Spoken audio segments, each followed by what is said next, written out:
जय हिंद साथियों, आप अच्छे होंगे और शिद्दत के साथ पढ़ाई कर रहे होंगे। अगर हमारी कल की वीडियो को आपने नहीं देखा है तो हमारी जो चैनल है उस पर जाकर देख लें और उसे देखने के बाद जो है इस क्लास को देखेंगे तो आपको बहुत अच्छे से समझ में आएगा। ठीक है। और आज हम लोग पढ़ने वाले हैं बहुत ही इंपॉर्टेंट टॉपिक, भारत की संविधान की अनुसूचियों को। ठीक है।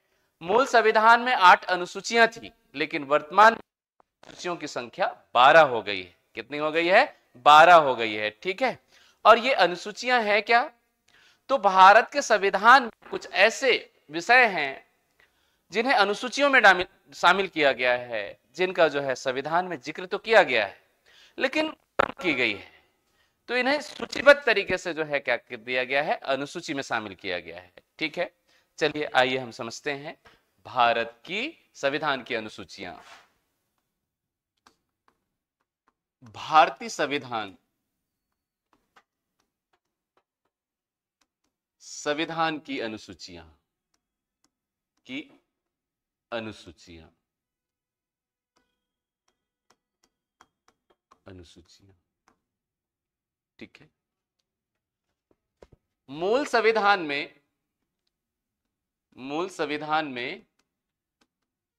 संविधान में अनुसूचियों की संख्या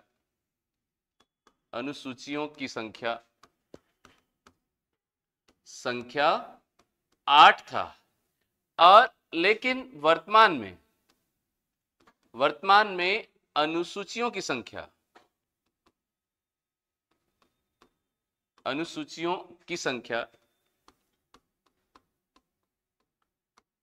12 है। कितनी अनुसूचियां हैं? 12 अनुसूचियां। आइए हम देखते हैं अनुसूचियों को। ठीक है। प्रथम अनुसूची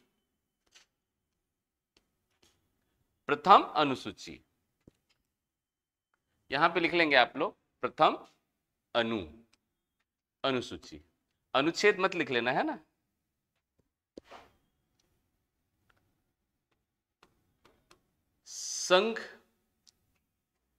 संघ एवं उसके राज्य क्षेत्र। संघ एवं उनके राज्य क्षेत्र के बारे में जो है इसमें उल्लेख किया गया है। इसके अंतर्गत जो है क्या होगा, केंद्र शासित प्रदेश जिनकी संख्या वर्तमान में कितनी है? 8 है। एवं राज्यों की संख्या, भारत के राज्य, इनकी संख्या जो है 28 है। ठीक है। वर्तमान में राज्यों की संख्या 28 है। इनकी सूची जो है किसमें मिलती है? सूची 1 में। अनुसूची प्रथम में जो है 28 राज्य एवं 8 केंद्र शासित प्रदेशों की सूचियां मिलती है। ठीक है। ये 28 राज्य कौन कौन सी हैं भाई? अगर पूर्वोत्तर राज्य देखें, पूर्वोत्तर राज्य में है 7 सिस्टर हो गए। कितने हो गए? 7 सिस्टर। ठीक है। और जो मुख्य जो भूभाग है इसमें जो है 20 राज्य है। कितने राज्य हैं? 20 राज्य। और कुल मिला के 28 राज्य है। कितने राज्य? 28 राज्य और 8 केंद्र शासित प्रदेश। ठीक है। 8 केंद्र शासित प्रदेश कौन कौन से हैं? लद्दाख जम्मू कश्मीर, चंडीगढ़ दिल्ली। तो उत्तर भारत में जो है 4 केंद्र शासित प्रदेश हैं। एवं दमन दीव एवं नागर हवेली, लक्षद्वीप, दमन दीव एवं नागर हवेली एवं लक्षद्वीप। कौन सा द्वीप? लक्षद्वीप। और पांडिचेरी एवं अंडमान निकोबार द्वीप समूह। इस तरीके से जो है 8 केंद्र शासित प्रदेश एवं 28 राज्य। कितने राज्य हैं? 28 राज्य। तो ये इसको जो है 28 राज्यों की सूची आप लोग पढ़ लेना। इनकी स्थापना कब हुई ये हम जो है भाग 1 में पढ़ लेंगे। ठीक है। आगे बढ़े हम लोग। नेक्स्ट, द्वितीय अनुसूची।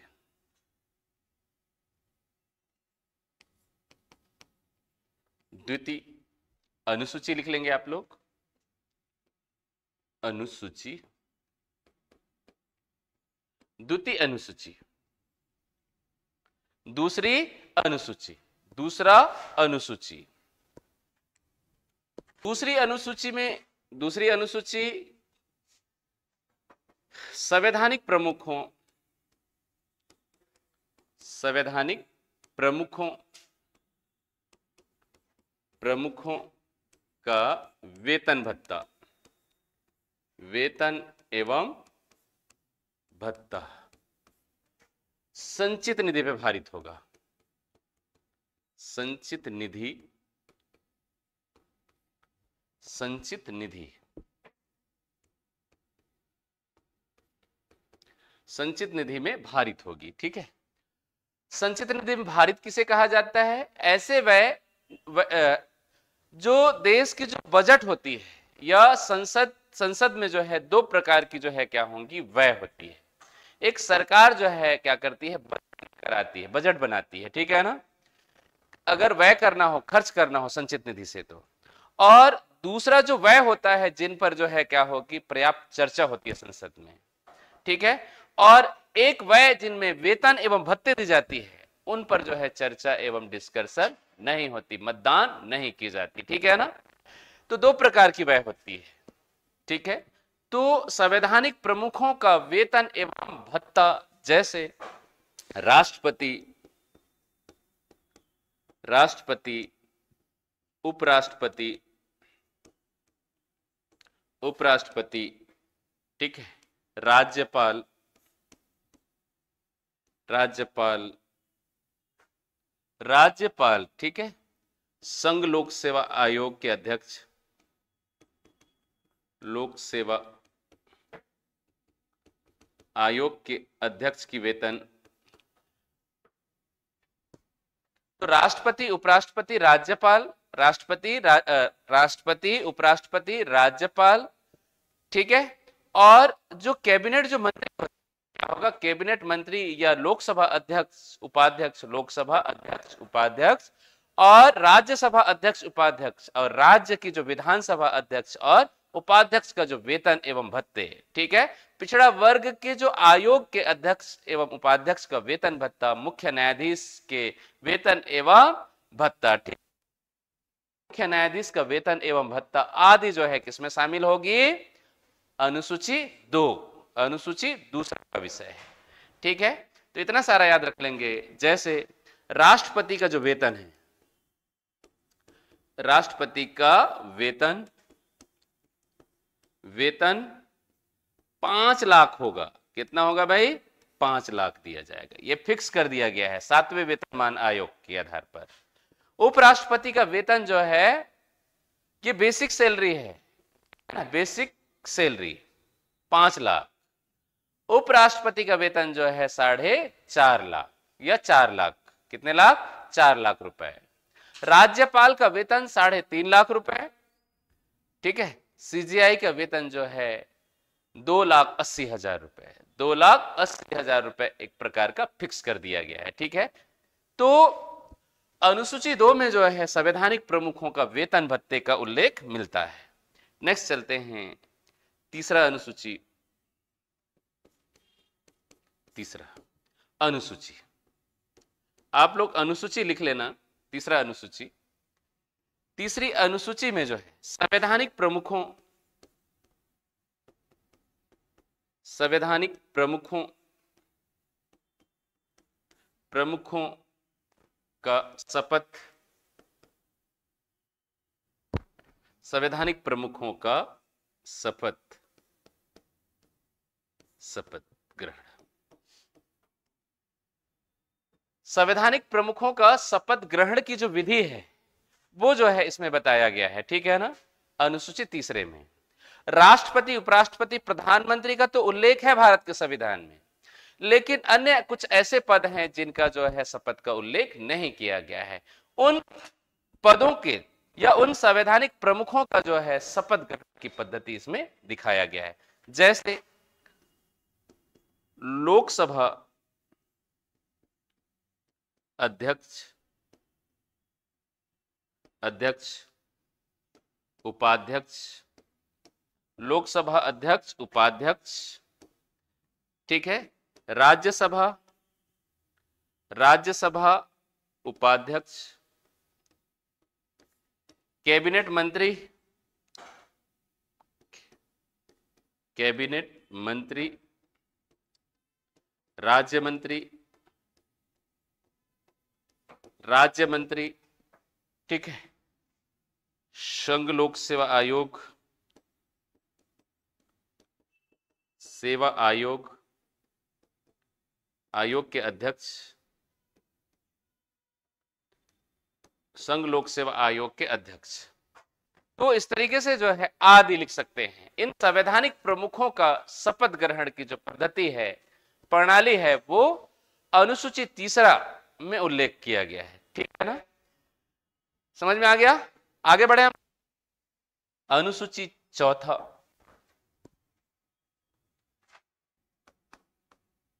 चौथा अनुसूची,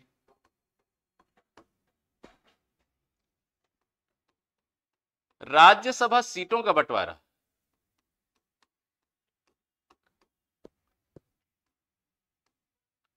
बंटवारा या राज्यसभा सीटों का आवंटन,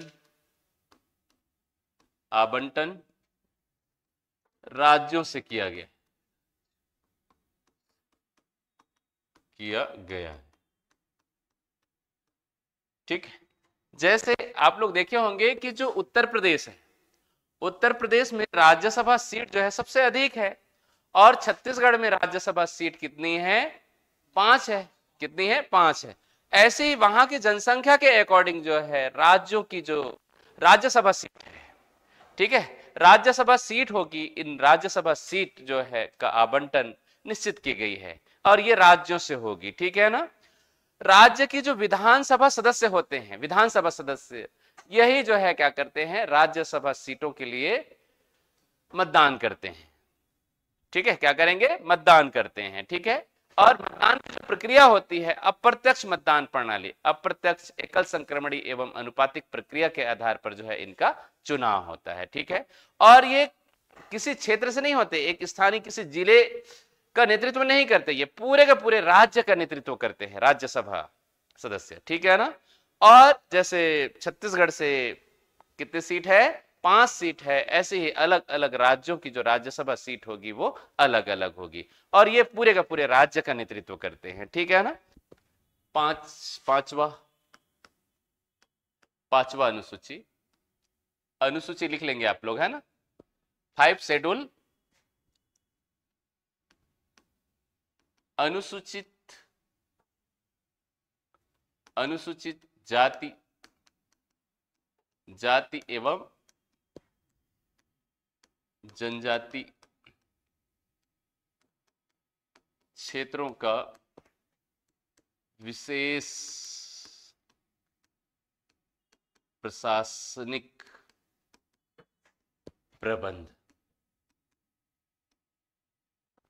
क्षेत्रों का विशेष प्रबंध, ये 5वीं अनुसूची, 5 शेड्यूल, 5 शेड्यूल कहा जाता है।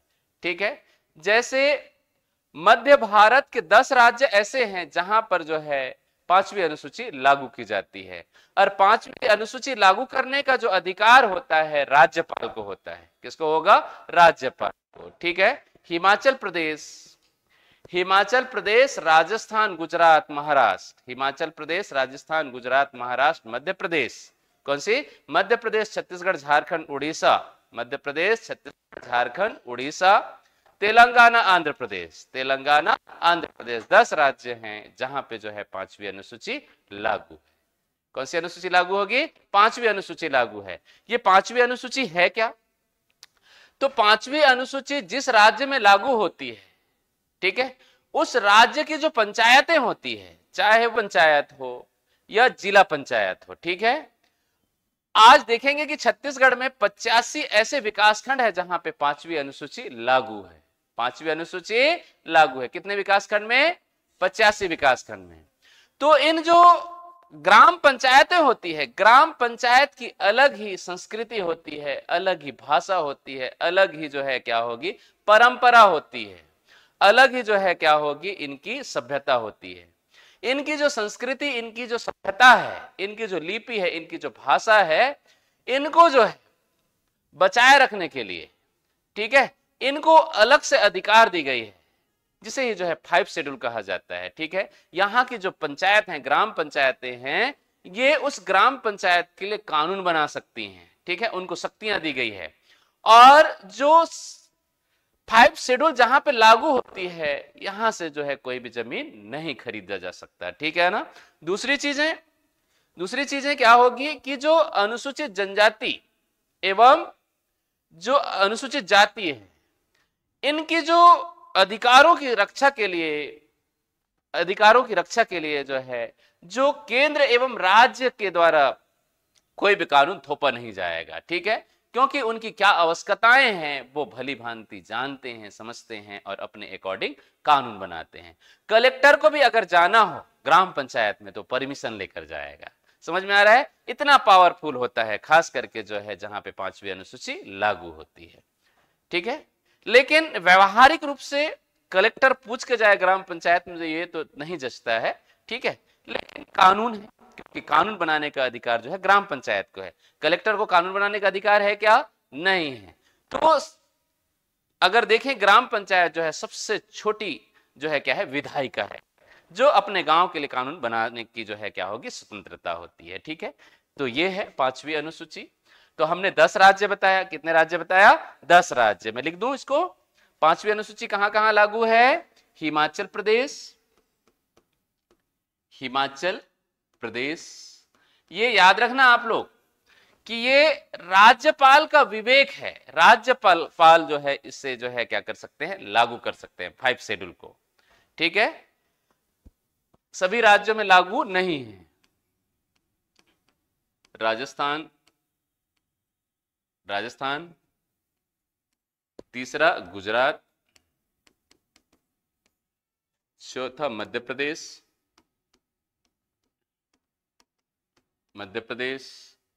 5वां छत्तीसगढ़, 6वां झारखंड,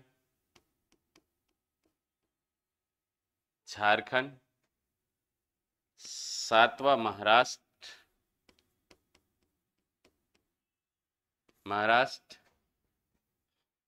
8वां उड़ीसा,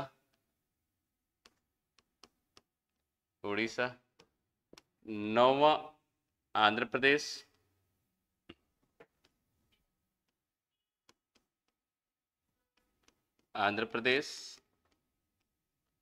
10वां तेलंगाना। इन राज्यों में जो है 5वीं अनुसूची लागू की जा सकती है, और ये राज्यपाल को जो है ये क्या होगा, अधिकार है 5 शेड्यूल लागू करने का। ठीक है, आगे चलते हैं हम। 6वां अनुसूची, 6वीं अनुसूची। असम, मेघालय, त्रिपुरा, मिजोरम।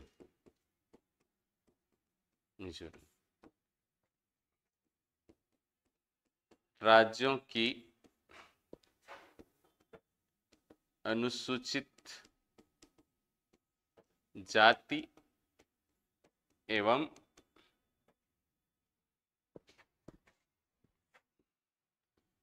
जनजाति क्षेत्रों का विशेष प्रशासन। ठीक, असम, मेघालय, त्रिपुरा, मिजोरम। असम, मेघालय, त्रिपुरा, मिजोरम जो राज्य हैं, पूर्वोत्तर जो राज्य हैं, इन राज्यों की जो अनुसूचित जाति, अनुसूचित जनजाति क्षेत्र है, इन अनुसूचित जाति एवं अनुसूचित जनजाति क्षेत्रों को विशेष प्रशासनिक शक्ति दी गई है, अधिकार दिया गया है। ठीक है, कि राज्य सरकार या केंद्र सरकार ऐसी कोई भी कानून नहीं थोपेगी इनके ऊपर जो इनकी जो संस्कृति है, इनकी परंपरा है, इनकी कल्चर है, उसको वो डिस्टर्ब कर रहा। ठीक है, इसीलिए इनको जो है जनजाति क्षेत्रों को अलग से प्रशासनिक अधिकार दिया गया है।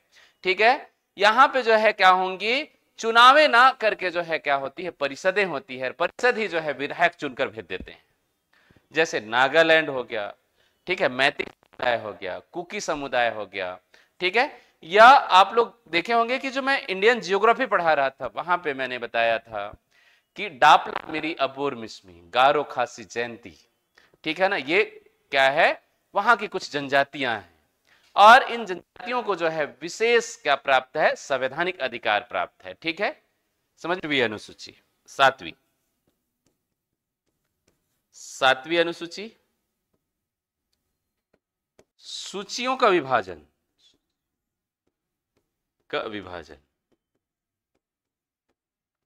सातवीं अनुसूची में जो है सूचियों का बंटवारा किया गया है, विभाजन किया गया है, ठीक है ना, जिसके अंतर्गत संघ सूची, दूसरा है राज्य सूची और तीसरा है समवर्ती सूची,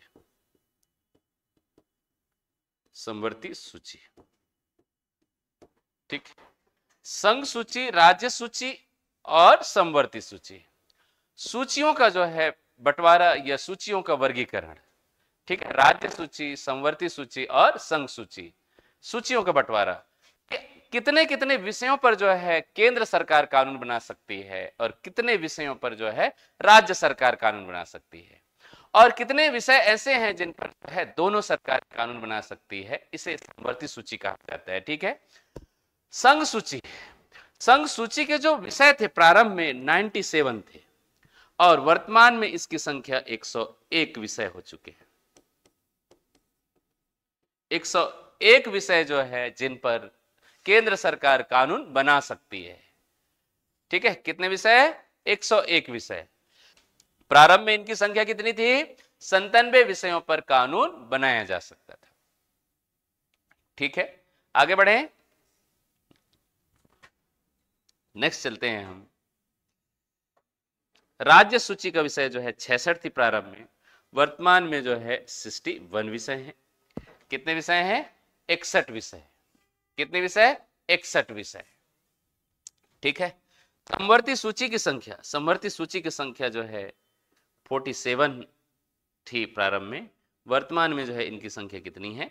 51, ठीक है। कितनी है? 51 विषय ऐसे हैं जिन पर समवर्ती सूची राज्य एवं केंद्र दोनों जो है कानून बना सकती है। क्या कहलाती है? समवर्ती सूची कहलाती है। क्या कहलाती है भाई? समवर्ती सूची। ये थोड़ा बहुत आगे पीछे हो सकता है, तो इसको मैं अगर ऐसी कोई समस्या होगी तो मैं बिल्कुल इसको करेक्ट करवा दूंगा कल, है ना। बढ़े कि नहीं बढ़े? तो याद रखना आप लोग, संघ सूची, राज्य सूची, समवर्ती सूची, संघ सूची, राज्य सूची और समवर्ती सूची। आगे बढ़ते हैं नेक्स्ट 8वीं अनुसूची। 8वीं अनुसूची राजभाषा।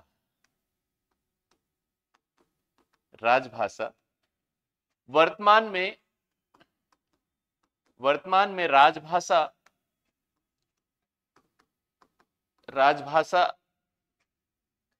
22 भाषाओं को जो है राजभाषा का दर्जा प्राप्त है। 22 भाषाओं को राजभाषा का दर्जा प्राप्त है, ठीक है। 8वीं अनुसूची में राजभाषा का उल्लेख किया गया है। प्रारंभ में 14 भाषाओं को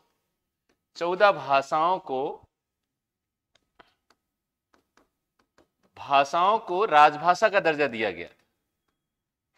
राजभाषा का दर्जा दिया गया था, दर्जा प्राप्त 14 भाषाओं को। और बीजी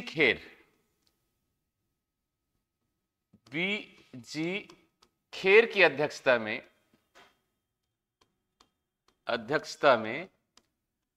राजभाषा आयोग का गठन किया गया।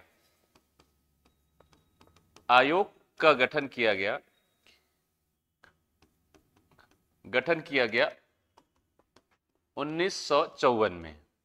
और इस राजभाषा ने रिपोर्ट सरकार को 1955 में अपनी रिपोर्ट सौंपी और इस रिपोर्ट में जो है 14 भाषाओं को राजभाषा का दर्जा दिया गया। राजभाषा का दर्जा दिया गया। ठीक है, और ये 14 भाषा जो है, 14 भाषा अलग अलग जो राज्य हैं इनकी अलग अलग जो है 14 राजभाषाओं को राजभाषा का दर्जा दिया गया। तो आइए हम देखते हैं 14 राजभाषा। जम्मू कश्मीर में, जम्मू कश्मीर में, जम्मू कश्मीर राज्य की जो राजभाषा है कश्मीरी, कश्मीरी और उर्दू भाषा यहां पे बोली जाती है। जम्मू कश्मीर में कश्मीरी और उर्दू भाषा। पंजाब में पंजाबी भाषा, पंजाब में पंजाबी भाषा, पंजाब में पंजाबी भाषा। गुजरात में गुजराती, गुजरात में गुजराती, गुजरात में गुजराती। महाराष्ट्र, महाराष्ट्र में मराठी, महाराष्ट्र में मराठी, महाराष्ट्र में मराठी। कर्नाटक, कर्नाटक में कन्नड़, कर्नाटक में कन्नड़। केरल में, केरल में मलयालम, केरल में मलयालम भाषा। 7वां है तमिलनाडु में तमिल भाषा, तमिलनाडु में तमिल भाषा, तमिल भाषा, तमिलनाडु में तमिल भाषा। 8वां है आंध्र प्रदेश और तेलंगाना, आंध्र प्रदेश और तेलंगाना राज्य में तमिल बोली जाती, सॉरी तेलुगु बोली जाती है, तेलुगु बोली जाती है, तेलुगु भाषा। एवं 9वें नंबर पे उड़ीसा में, उड़ीसा राज्य में उड़िया, उड़ीसा राज्य में उड़िया। 10वां पश्चिम बंगाल, पश्चिम बंगाल में बंगाली, बंगाली भाषा। 11वीं भाषा है, 11वीं भाषा असम में असमी, असम में असमी भाषा, असम में असमी बोली जाती है। 12वीं असम में असमी और असम में असमी भाषा। एवं हिंदी भाषा, हिंदी। और 13वीं भाषा जो है, 13वीं भाषा संस्कृत भाषा, जो देवनागरी लिपि, संस्कृत भाषा जो देवनागरी लिपि के रूप में जो है इसे बोली जाती है। ठीक है, तो यहां पे देखिए जम्मू कश्मीर, जम्मू कश्मीर में कश्मीरी भाषा एवं उर्दू भाषा। पंजाब में पंजाबी, गुजरात में गुजराती, महाराष्ट्र में मराठी, महाराष्ट्र में मराठी, कर्नाटक में कन्नड़, केरल में मलयालम, तमिलनाडु में तमिल बोली जाती है और आंध्र प्रदेश और तेलंगाना में जो है तेलुगु भाषा बोली जाती है। उड़ीसा में उड़िया, उड़ीसा में उड़िया भाषा। एवं पश्चिम बंगाल में जो है बंगाली भाषा, असम में असमी भाषा, असम में असमी भाषा, हिंदी भाषा और संस्कृत भाषा। इस तरीके से 1954 में जो है राजभाषा आयोग की सिफारिश पर 14 भाषाओं को राजभाषा का दर्जा प्राप्त है।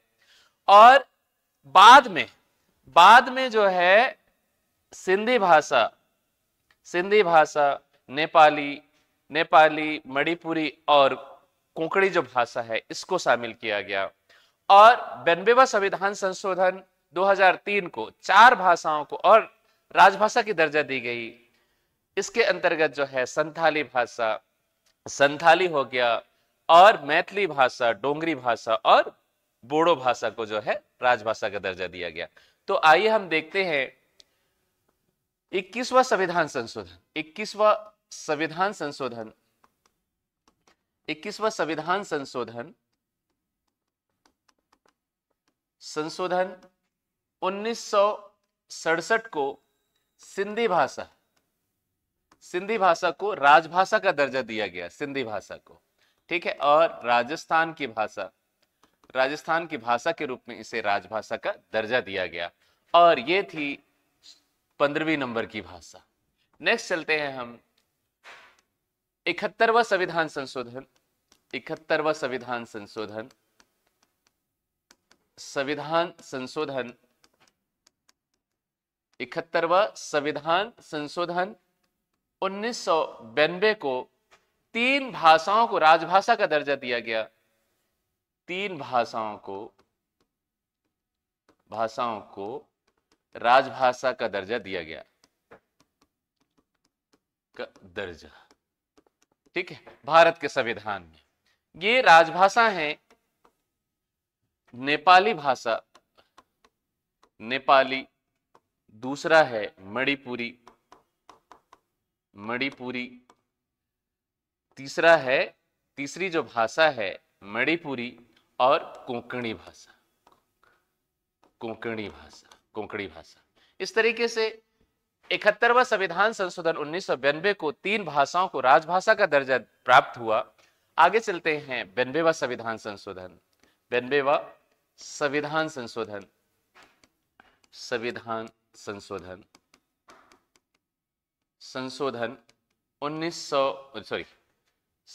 संशोधन 2003 को 4 भाषाओं को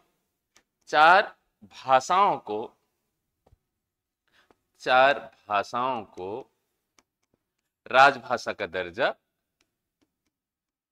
प्राप्त हुआ, या राजभाषा का जो दर्जा है दिया गया, राजभाषा का दर्जा। ठीक, नेक्स्ट चलते हैं हम, ये राजभाषा कौन कौन सी है? 4 राजभाषा। तो देखते हैं हम, मैथिली भाषा, मैथिली भाषा जो है बिहार में बोली जाती है, बिहार। दूसरा है संथाली भाषा, संथाली झारखंड में बोली जाती है, झारखंड में। तीसरी भाषा है बोडो, बोडो भाषा जो असम में बोली जाती है, असम की भाषा है। चौथी भाषा है डोंगरी, डोंगरी भाषा जो हिमाचल प्रदेश में बोली जाती है। और नेपाली भाषा जो है मणिपुर, सिक्किम की भाषा जो है नेपाली है, और मणिपुर की भाषा मणिपुरी, और गोवा की भाषा जो है कोंकणी भाषा है, गोवा की भाषा। इस तरीके से वर्तमान में राजभाषा की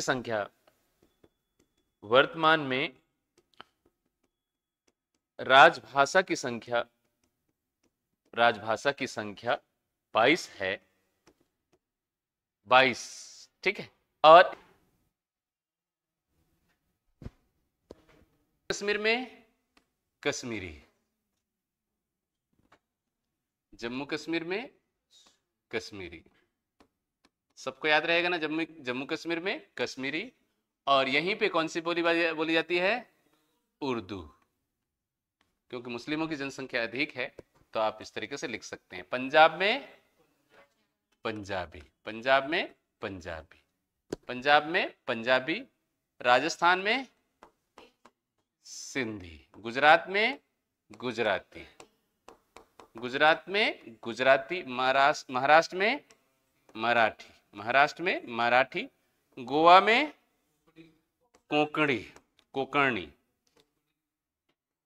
कोंकणी है ना, ठीक है। कर्नाटक में कन्नड़, केरल में मलयालम, तमिलनाडु में तमिल, आंध्र प्रदेश में तेलुगु, उड़ीसा में उड़िया, पश्चिम बंगाल में बंगाली, असम में असमी और बोडो, मणिपुर में मणिपुरी, सिक्किम में नेपाली, हिमाचल प्रदेश में डोंगरी, हिमाचल प्रदेश में डोंगरी, बिहार में मैथिली, ठीक है। झारखंड में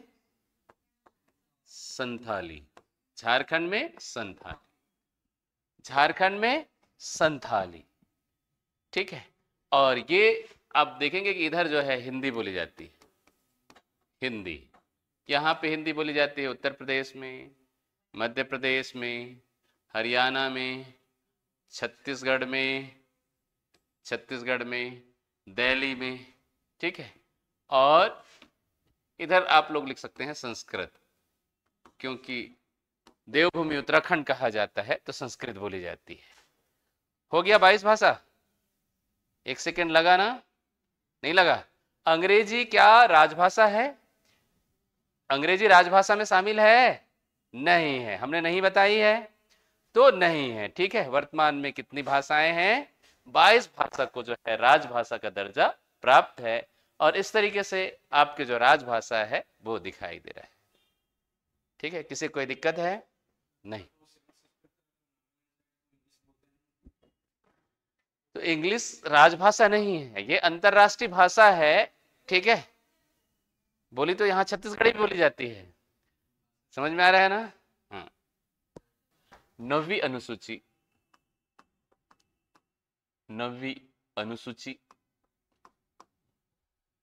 भूमि सुधार कानून,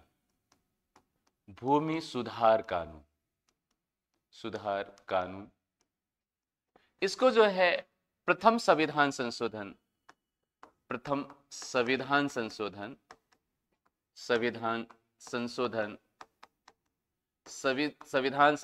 1951 को इसे भारत के संविधान में जोड़ा गया 9th शेड्यूल के रूप में। ये 9th शेड्यूल है क्या? 9वीं अनुसूची भूमि सुधार कानून, इसे जो है भूमि सुधार कानून कहा जाता है। जनरली जो है सरकार के द्वारा, नेहरू सरकार के द्वारा जितने भी बड़ी बड़ी रियासतें थी, राजा रजवाड़ा थे, जितने भी जमींदार थे, उनके पास भूमि स्वामी और इतनी ज्यादा भूमि थी कि एक एक जो रियासत थे, राजा रजवाड़ा थे, उनकी जो भूमि है लाखों एकड़ों में थी, ठीक है, हजारों एकड़ में थी, 100 एकड़ में थी। और जहां तक जो है राजा की जो क्षेत्र थे, अधिकार क्षेत्र थे, वो भूमि जो है रियासतों के कब्जे में थे, और रियासतों के पास जो है पैसे भी थी। और ये जो है भूमि अधिग्रहण अगर किया जाता तो ये डॉक्यूमेंट दिखाकर न्यायालय में अपनी जो संपत्ति के अधिकार के आधार पर इन्हें जो है हासिल कर सकते थे, या न्यायालय इनकी समीक्षा कर लेती थी। जो भूमि के जो मालिकाना हक है वो हासिल कर लेते थे। इसीलिए जवाहरलाल नेहरू के द्वारा जो है सरकारी कार्यों में भूमि अधिग्रहण की आवश्यकता हुई, एवं जो प्रशासन के जो नियंत्रण क्षेत्र में लेने के लिए इन्होंने भूमि सुधार कानून लाया गया। और 9वीं शेड्यूल जो 9th शेड्यूल है, इसकी जो है न्यायिक समीक्षा से जो है क्या रखा गया? दूर रखा गया। इसमें एक क्लॉज जोड़ दिया गया प्रथम संविधान संशोधन के द्वारा। जो 9वीं अनुसूची है, 9वीं अनुसूची में शामिल विषयों का न्यायिक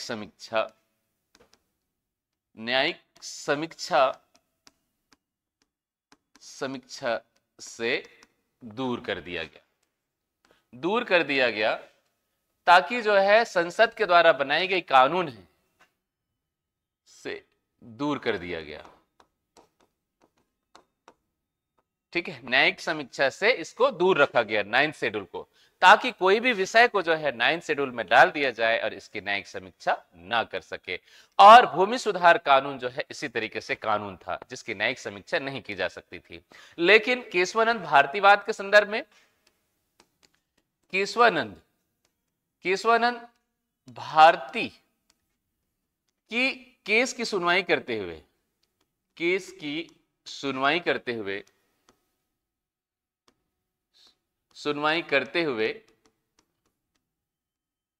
सुप्रीम कोर्ट ने फैसला दिया।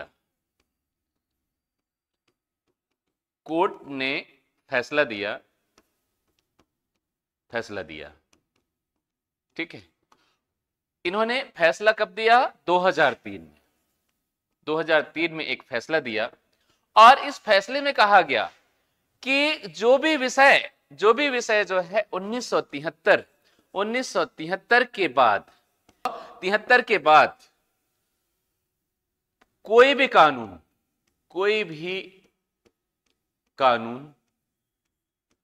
कानून जो है जिसको 9th शेड्यूल में डाली गई है, इन विषयों को भी जो है समीक्षा की जा सकती है। ये सुप्रीम कोर्ट का फैसला था। क्या था? सुप्रीम कोर्ट का फैसला था कि कोई भी विषय जो है 1973 के बाद कोई भी विषय हो जिसको 9th शेड्यूल में डाली जाएगी, इसकी न्यायिक समीक्षा की जा सकती है। इसकी भी न्यायिक समीक्षा की जा सकती है। और ये सुनवाई जो है केशवानंद भारतीवाद के संदर्भ में की गई थी। आगे बढ़ते हैं हम।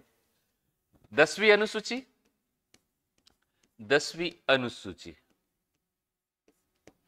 अनुसूची ये दल बदल कानून के लिए लाया गया था। दल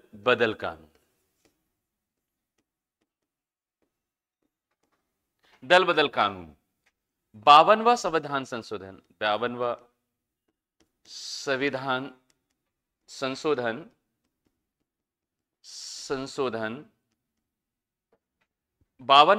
संशोधन 1985 को इसे अनुसूची में 10वीं अनुसूची में शामिल किया गया। किस संविधान संशोधन के द्वारा? 52वां संविधान संशोधन 1985 के द्वारा। और दल बदल कानून के अंतर्गत कोई भी जो प्रतिनिधि है, चुनाव जीतकर वो अगर निर्दलीय प्रत्याशी के रूप में आया है तो वो पूरे के पूरे 5 वर्ष जो है निर्दलीय के रूप में रहेगा। या कोई भी के लिए एक दल से दूसरे दल में परिवर्तन करता है तो उसकी जो क्या होगी, उसकी विधायकी या सांसदी जो है समाप्त हो जाएगी दल बदल कानून के आधार पर।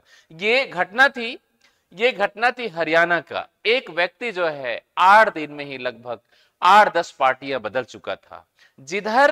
जिधर जो है उनको लाभ दिखाई देता था, उधर ही जो है वो अपना पार्टी बदल लेता था, पाला बदल लेता था।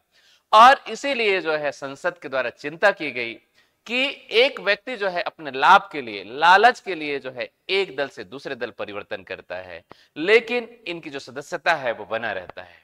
ये कहीं ना कहीं राजनीतिक चिंता का विषय है। इसीलिए संसद के द्वारा 52वां संविधान संशोधन 1900 कानून को जो है अवैध ठहराया गया। अगर कोई भी व्यक्ति एक दल से दूसरे दल में परिवर्तन करता है तो उसकी सदस्यता चली जाएगी। ठीक है, इस तरीके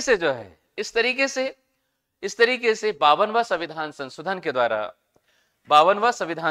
द्वारा दल बदल कानून को जो है गैर कानूनी बताया गया। ठीक है, लेकिन इसमें शर्त यह है कि 2/3 सदस्यों के साथ दल बदल करता है तो सदस्यता नहीं जाएगी या दल बदल कानून जो है लागू नहीं होगी। क्योंकि पूरे के पूरे जो पार्टी है, जैसे 10 विधायक हैं, 10 विधायकों में से 7 विधायक अगर दल बदल कर लेते हैं तो दल बदल कानून लागू नहीं होगी। क्या याद रखेंगे? दल बदल कानून जो है 52वां संविधान संशोधन 1985 को लाया गया। कारण हमने बताया कि दल बदल कानून जो है, कोई भी व्यक्ति अगर सांसद चुनाव लड़ा है और उनकी सरकार नहीं बनी तो लालच में आकर ये दल बदल कर लेते थे। इसको रोकने के लिए जो है जिस दल से वो जीत कर आया है उसी दल में वो जो है क्या रहेगा, 5 वर्षों तक रहेगा। ठीक है, अगर वो दल बदल करता है तो उनकी सदस्यता चली जाएगी। और लेकिन 2/3 बहुमत के साथ पूरी पार्टी जो है क्या करेगी, 2/3 बहुमत के साथ जो है क्या होगा, अगर दल बदल करता है तो दल बदल कानून लागू नहीं होगा। क्योंकि बड़ी जो दल होगा वो क्या होगा, एक साथ परिवर्तन कर ले रहा है, पार्टी परिवर्तन कर ले रही, इसीलिए दल बदल कानून नहीं लगेगी। जैसे महाराष्ट्र में सिंधे, ठीक है, सिंधे की जो सरकार है उन्होंने दल बदल कानून के तहत जो है 52 विधायक एक साथ जो है दल बदल कर लिया गया। लेकिन मध्य प्रदेश में कमलनाथ की सरकार थी और 21 विधायक जो है दल बदल किए और उनकी सदस्यता चली गई। और रिसेंटली जो है हिमाचल प्रदेश में भी हुआ था कि राज्यसभा चुनाव के लिए अभिषेक मनु सिंघवी को वोट न देकर जो है बीजेपी को वोट दे दिया गया, कांग्रेस के जो विधायक हैं। तो 4 विधायकों की सदस्यता चली गई। इस तरीके से दल बदल कानून के आधार पर जो है सदस्यता चली जाती है। आगे चलते हैं 11वीं अनुसूची। 11वीं अनुसूची 11वीं अनुसूची पंचायती राज अधिनियम। पंचायती राज अधिनियम 1992 को जो है इसे लागू किया गया। ये 73वां संविधान संशोधन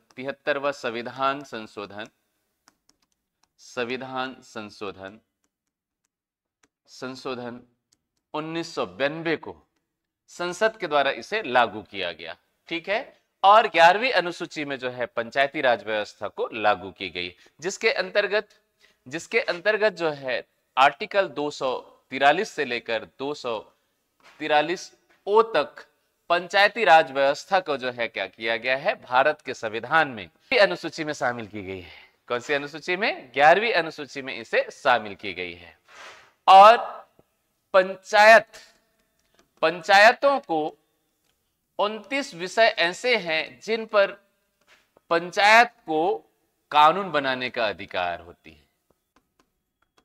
कानून बनाने का अधिकार होता है।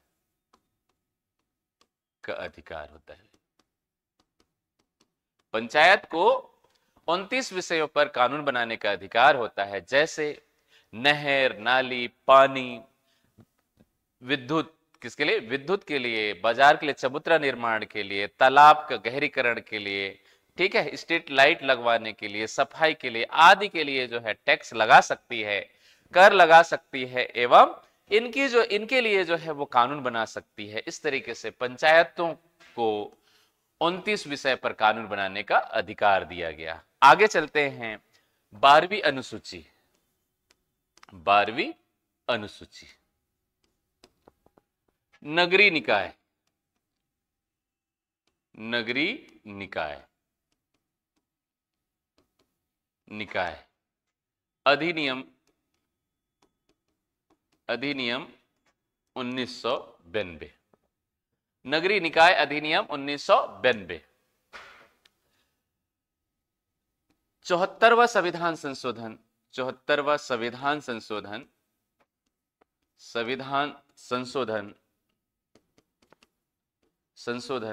1992 के द्वारा नगरीय जो प्रशासन है, नगरीय निकाय है, इन नगरीय निकायों में जो है नगर पालिका, नगर निगम, नगर पंचायत आदि जो नगरीय निकाय हैं, इनको जो है स्वायत्तता दी गई है, शक्ति दी गई है कि 18 विषयों पर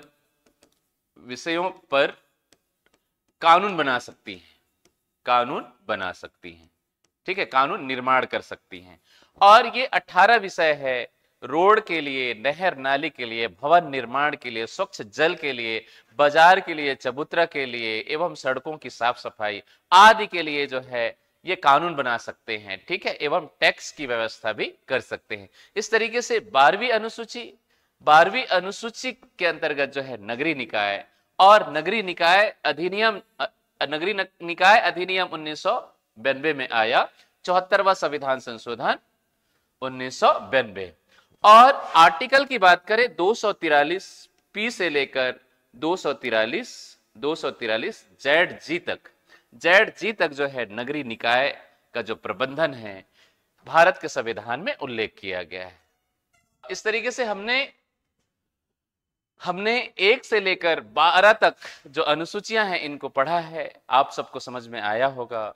अगर नेक्स्ट क्लास में हम लोग भाग 1 संघ एवं उनके राज्य क्षेत्र के बारे में अध्ययन करेंगे, अनुच्छेद 1 से लेकर 4 तक।